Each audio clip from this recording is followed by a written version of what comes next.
আসসালামু আলাইকুম। অবিরাম বাংলার সংবাদে সবাইকে স্বাগত জানাচ্ছি। আমি নাইম ফাথুম মুবিন। শুরুতে বিআরবি কেবলস সংবাদ শিরোনাম জানিয়ে দেব এই মুহূর্তে হাতে পাওয়া সর্বশেষ গুরুত্বপূর্ণ আপডেট আন্তর্জাতিক সংবাদ।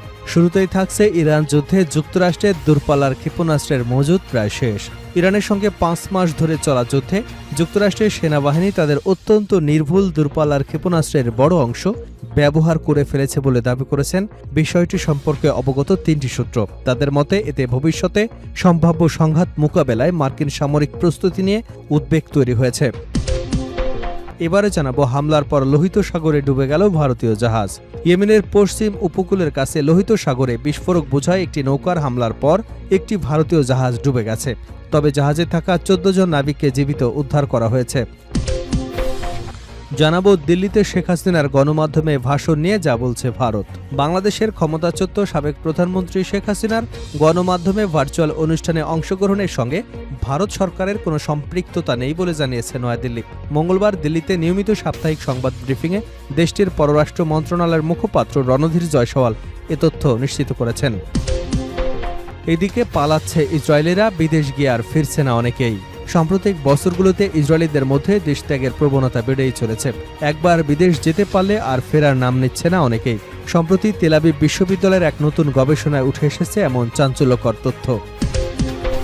জানিয়ে দেব সৌদি আরবের বিমানবন্দরে হামলা। সৌদি আরবের দক্ষিণাঞ্চলীয় নাজরান প্রদেশের একটি বিমানবন্দরে ড্রোন হামলা চালানোর দাবি করেছে ইয়েমেনের সশস্ত্র গোষ্ঠী হুতি। মঙ্গলবার স্থানীয় সময় দুপুরের দিকে এ হামলা চালানো হয়েছে বলে দাবি করেন ইরান সমর্থিত গোষ্ঠীটি। এবং সর্বশেষ জানাবো জেরুজালেম ইস্যুতে বৈঠকে বসছে শক্তিশালী 15 মুসলিম দেশ। জেরুজালেমের মর্যাদা, অধিকৃত ফিলিস্তিনি ভূখণ্ডের পরিস্থিতি এবং দ্বিরাষ্ট্রভিত্তিক সমাধান এগিয়ে নেওয়ার প্রচেষ্টা নিয়ে বৈঠকে বসছে 15 মুসলিম দেশ। বুধবার জর্ডানের রাজধানী আম্মানে অনুষ্ঠিত মন্ত্রী পর্যায়ের বৈঠকে অংশ নেবেন তুরস্কের পররাষ্ট্রমন্ত্রী হাকান ফিদানো। তুরস্কের পররাষ্ট্র মন্ত্রণালয় সূত্র জানায় বৈঠকের আয়োজন করেছে জর্ডানের উপপ্রধানমন্ত্রী এবং পররাষ্ট্রমন্ত্রী আইমান সাফাদি। এতক্ষণ শুনছিলেন শিরোনাম, এবার থাকছে বিস্তারিত। দর্শক, অনুরোধ থাকবে ভিডিওতে একটি লাইক দিন, কমেন্টস করে জানিয়ে দিন এই ভিডিও সম্পর্কে আপনার মূল্যবান মতামত। রয়টার্স এক্সক্লুসিভের প্রতিবেদন, ইরান যুদ্ধে যুক্তরাষ্ট্রের দূরপাল্লার ক্ষেপণাস্ত্রের মজুদ প্রায় শেষ। ইরানের সঙ্গে 5 মাস ধরে চলা যুদ্ধে যুক্তরাষ্ট্রের সেনাবাহিনী তাদের অত্যন্ত নির্ভুল দূরপাল্লার ক্ষেপণাস্ত্রের বড় অংশ ব্যবহার করে ফেলেছে, এমনটাই দাবি করেছে বিষয়টি সম্পর্কে অবগত 3টি সূত্র। তাদের মতে এতে ভবিষ্যতে সম্ভাব্য সংঘাত মোকাবেলায় মার্কিন সামরিক প্রস্তুতি নিয়ে উদ্বেগ তৈরি হয়েছে। মঙ্গলবার আন্তর্জাতিক সংবাদ সংস্থা রয়টার্সের এক্সক্লুসিভ এক প্রতিবেদনে এ তথ্য জানানো হয়েছে। সূত্রগুলোর তথ্য অনুযায়ী সবচেয়ে বেশি ব্যবহৃত হয়েছে সেনাবাহিনীর ভূমি থেকে ভূমিতে নিক্ষেপণযোগ্য আর্মি ট্যাকটিক্যাল মিসাইল সিস্টেম এবং প্রিসিশন স্ট্রাইক মিসাইল। দুটি সূত্রের দাবি এই দুই ধরনের ক্ষেপণাস্ত্রের প্রায় মজুদ পুরোপুরি ব্যবহার করা হয়ে গেছে। যুক্তরাষ্ট্রের এসব দূরপাল্লার ক্ষেপণাস্ত্রের মজুদ কতটা কমে গেছে সে তথ্য আগে প্রকাশ্যে আসেনি। দূর থেকে নিরাপদ অবস্থান থেকে নির্ভুলে হামলা চালানোর সক্ষমতার কারণে এই অস্ত্রগুলো যুক্তরাষ্ট্রের সামরিক ভাণ্ডারের গুরুত্বপূর্ণ অংশ। যুক্তরাষ্ট্রের সরবরাহ করা ATACMS ক্ষেপণাস্ত্র ইউক্রেন যুদ্ধে গুরুত্বপূর্ণ ভূমিকা রেখেছে, যার মাধ্যমে ইউক্রেন রাশিয়ার অভ্যন্তরে লক্ষ্যবস্তুতে হামলা চালিয়েছে।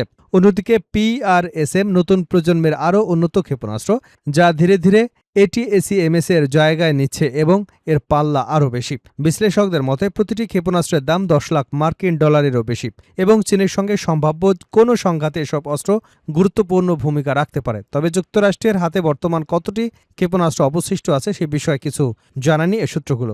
মার্কিন প্রেসিডেন্ট ডোনাল্ড ট্রাম্প ফেব্রুয়ারিতে ইসরায়েলের সঙ্গে যৌথভাবে ইরানের বিরুদ্ধে সামরিক অভিযান শুরু করেছিল। সে সময় তিনি যুদ্ধ স্বল্প সময় শেষ হবে বলে আশা প্রকাশ করেছিলেন, কিন্তু যুদ্ধ দীর্ঘায়িত হওয়ায় বিষয়টি জানা 3টি সূত্রের মতে ক্ষেপণাস্ত্রের মজুদ দ্রুত কমে যাওয়ায় রাশিয়া এবং চীনের মতো প্রতিদ্বন্দ্বী দেশগুলোর বিরুদ্ধে যুক্তরাষ্ট্রের প্রতিরোধ ক্ষমতা সীমিত হতে পারে। আরেকটি সূত্র জানিয়েছে মধ্যপ্রাচ্যে মার্কিন বাহিনীর দায়িত্বে থাকা সেন্ট্রাল কমান্ড যুদ্ধ শুরুর আগে তাদের হাতে থাকা প্রায় সব স্থলভিত্তিক ক্ষেপণাস্ত্র ব্যবহার করে ফেললেও বিশ্বের অন্যান্য স্থানে থাকা মার্কিন সামরিক মজুদ থেকে নতুন সরবরাহ পেয়েছে। বিষয়টি সংবেদনশীলতার কারণে সব সূত্রই নাম প্রকাশ না করবার শর্তে রয়টার্সের সঙ্গে কথা বলেছেন। মজুদ সংক্রান্ত তথ্যের বিষয়ে মন্তব্য চাইলে হোয়াইট হাউস ট্রাম্পের একটি বিবৃতি প্রকাশ করে। এতে তিনি বলেন, বিশ্বের অন্য যে কোনো দেশের তুলনায় আমাদের কাছে অনেক বেশি গোলাবারুদ রয়েছে এবং প্রয়োজনের তুলনায় অনেক বেশি। ট্রাম্প আরও বলেন, আমাদের প্রতিরক্ষা শিল্প এখন ইতিহাসের যে কোনো সময়ের তুলনায় গোলাবারুদ উৎপাদন করছে। একই সঙ্গে কারখানা উৎপাদন সক্ষমতা রেকর্ড হারে বাড়ানো হচ্ছে। বিশ্লেষকেরা একমত যে আর্টিলারি সেল এবং বিভিন্ন ধরনের ক্ষেপণাস্ত্রের উৎপাদন বর্তমানে রেকর্ড পর্যায়ে রয়েছে, তবে তাদের সতর্কবার্তা দীর্ঘস্থায়ী যুদ্ধ চালানোর জন্য এই উৎপাদন যথেষ্ট নাও হতে পারে। হামলার পর লোহিত সাগরে ডুবে গেল ভারতীয় জাহাজ। ইয়েমেনের পশ্চিম উপকূলের কাছে লোহিত সাগরে বিস্ফোরক বোঝা একটি নৌকার হামলার পর একটি ভারতীয় জাহাজ ডুবে গেছে, তবে জাহাজে থাকা ১৪ জন নাবিককে জীবিত উদ্ধার করা হয়েছে। ইয়েমেন সরকারের সমর্থিত ন্যাশনাল রেজিস্ট্যান্স ফোর্সের মঙ্গলবার জানিয়েছে, ফাইজে নুরে আলিয়া নামের জাহাজটি আল হুদেইদার দক্ষিণে প্রায় ১৩ নটিক্যাল মাইল দূরে চলাচলের সময় হামলার শিকার হয়। এতে জাহাজটি ডুবে যায়, খবর আনাদোলু এজেন্সির। তবে হামলার পেছনে কারা জড়িত সে বিষয়ে কোনো তথ্য জানায়নি কর্তৃপক্ষ। ঘটনার দায়ও তাৎক্ষণিকভাবে কোনো গোষ্ঠী স্বীকার করেনি। প্রতিবেদনে বলা হয়, ইয়েমেনের নৌবাহিনী এবং কোস্টগার্ড যৌথ উদ্ধার অভিযান চালিয়ে জাহাজে থাকা ১৪ জন নাবিককে নিরাপদে উদ্ধার করে। তাদের মধ্যে ১৩ জন ভারতীয় এবং একজন ইয়েমেনি নাগরিক। এ ঘটনায় কোনো হতাহতের খবর পাওয়া যায়নি। উদ্ধার হওয়া নাবিকদের নিরাপদ স্থানে নিয়ে চিকিৎসা সেবা দেওয়া হয়েছে। কর্তৃপক্ষ জাহাজটিকে ভারতীয় বলে উল্লেখ করলেও এটি কোন দেশের পতাকাবাহী তা বোঝা যাচ্ছিল না, কারণ এটিতে কোনো দেশের পতাকা ছিল না বা এটির মালিকানা কার সে বিষয়ে বিস্তারিত কোনো কিছু জানানো হয়নি। ঘটনাটি এমন এক সময় ঘটল যখন গত মাস থেকে লোহিত সাগর এবং বাবেল মান্দব প্রণালীতে বাণিজ্যিক জাহাজে হামলার ঘটনা আবারও বেড়েছে।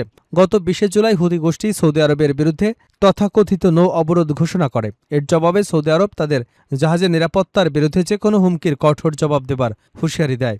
বাবাল মান্দেব প্রণালী লোহিত সাগরকে এডেন উপসাগর এবং আরব সাগরের সঙ্গে সংযুক্তকারী বিশ্বের অন্যতম গুরুত্বপূর্ণ আন্তর্জাতিক নৌপথ। ইয়েমেনের আল হুদেইদা শহর এবং যা বর্তমানে হুদিদের নিয়ন্ত্রণে রয়েছে এই কৌশলগত নৌপথের কাছে অবস্থিত। দিল্লিতে শেখ হাসিনার গণমাধ্যমে ভাষণ নিয়ে যা বলছে ভারত। বাংলাদেশের ক্ষমতাচ্যুত সাবেক প্রধানমন্ত্রী শেখ হাসিনার গণমাধ্যমে ভার্চুয়াল অনুষ্ঠানে অংশগ্রহণের সঙ্গে ভারত সরকারের কোনো সম্পৃক্ততা নেই বলে জানিয়েছে নয়াদিল্লি। মঙ্গলবার দিল্লিতে নিয়মিত সাপ্তাহিক সংবাদ ব্রিফিংয়ে দেশটির পররাষ্ট্র মন্ত্রণালয়ের মুখপাত্র রণধীর জয়সওয়াল এ তথ্য নিশ্চিত করেছেন। ৫ই অগাস্ট নয়াদিল্লিতে একটি অনুষ্ঠানে ক্ষমতাচ্যুত সাবেক প্রধানমন্ত্রী শেখ হাসিনার অংশগ্রহণের বিষয়ে ভারতের সম্পৃক্ততা রয়েছে কিনা এ প্রশ্নের জবাবে ভারতের পররাষ্ট্র মন্ত্রণালয়ের মুখপাত্র বলেন, এ বিষয়ে ভারত সরকারের কোনো ভূমিকা নেই। তিনি বলেন, আপনি যে অনুষ্ঠানের কথা উল্লেখ করেছেন সেটি একটি বেসরকারি গণমাধ্যম প্রতিষ্ঠান আয়োজন করেছে। এ আয়োজনের সঙ্গে ভারত সরকারের কোনো ধরনের সম্পৃক্ততা নেই। ওই অনুষ্ঠানে যেসব মতামত প্রকাশ করা হতে পারে সেগুলোরও সরকার কোনো অনুমোদন বা সমর্থন দেয় না। ভারতের পররাষ্ট্র মন্ত্রণালয়ের মুখপাত্র বলেন, নয়াদিল্লিতে দক্ষিণ এশিয়ার সাংবাদিকদের সংগঠন foreign correspondents club of south এশিয়ায় আয়োজিত অনুষ্ঠানে শেখ হাসিনার ভাষণ দেবার পরিকল্পনা নিয়ে বাংলাদেশের যে উদ্বেগ রয়েছে সেই অনুষ্ঠানের সঙ্গে ভারত সরকারের কোনো ভূমিকা নেই। গত বছর ঢাকা ছাড়ার পর থেকে ভারতে অবস্থানরত শেখ হাসিনা সেখানে একটি ভার্চুয়াল অনুষ্ঠানে ভাষণ দেবেন এমন খবর প্রকাশের পর ভারতের কাছে নিজেদের গভীর উদ্বেগের কথা জানিয়েছে বাংলাদেশ। ঢাকা বলছে, এ ধরনের আয়োজন দুদেশের দ্বিপাক্ষিক সম্পর্কের সাম্প্রতিক ইতিবাচক গতিধারা নেতিবাচক প্রভাব ফেলতে পারে।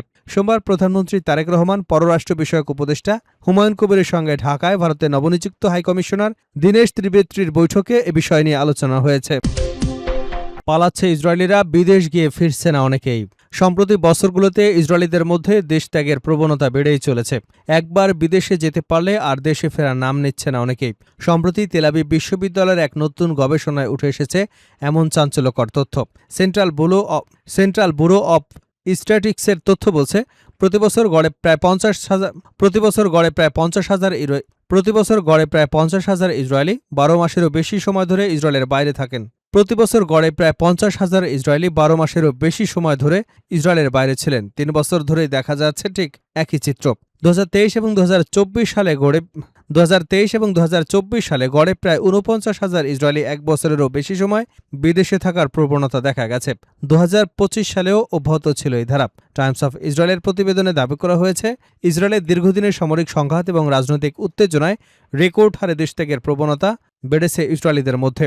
এদিকে ২০২৫ সালে সর্বোচ্চ ৯০,৯২২ ইসরায়েলি টানা ৩ মাসেরও বেশি ইসরায়েলের বাইরে অবস্থান করেছে। ২০২৪ সালে এ সংখ্যা ছিল ৯১,৪৯৯ জন। ২০২৩ সালে ছিল ৮৬,৫০৯ জন। সামগ্রিকভাবে দেখা যায় এই ৩ বছরে মোট ২,৬৮,৫০৯ জন ইসরায়েলি ৩ মাসেরও বেশি সময় ধরে ইসরায়েলের বাইরে ছিলেন। তুলনামূলকভাবে যা আগের বছরগুলোর তুলনায় অনেক বেশি।